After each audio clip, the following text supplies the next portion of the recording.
So final tip before A-Late 2026।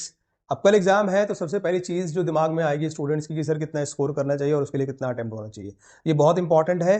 अगर मैं last के ट्रेंड्स के बेसिस पे बात करूं तो यस 110 के आसपास का स्कोर आपको टारगेट करना चाहिए। एंड 110 को टारगेट करने का मतलब ये है कि your attempt should be somewhere around 130 140 के आसपास, है ना, 135 140 के आसपास का अटेम्प्ट है तो ये स्कोर अचीवेबल होगा। यहाँ पे एक्यूरेसी मेंटेन करने के लिए अगर मैं सेक्शन पे जाऊं तो सबसे इंपॉर्टेंट सेक्शन जो है आपका लॉजिकल रीजनिंग प्ले करने वाला है। नाउ लॉजिकल रीजनिंग के कॉन्टेक्स्ट में यहाँ अगर मैं बात करूं तो इसमें एक इंपॉर्टेंट इंफॉर्मेशन मैसेज मेरी तरफ से जाएगी, वो ये ढूंढ ढूंढ के क्वेश्चंस करो।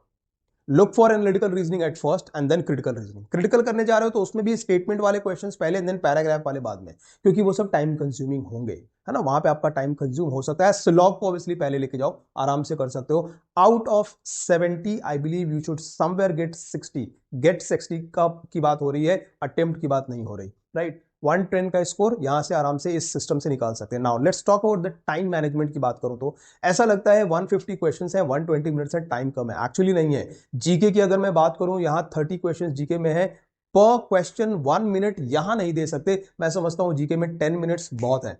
10 मिनट्स के बाद आप इंग्लिश पे जाते हो, 40 मिनट्स के अंदर इंग्लिश को फिनिश करते हो, 50 मिनट में आपने इंग्लिश और जीके को फिनिश कर देना है।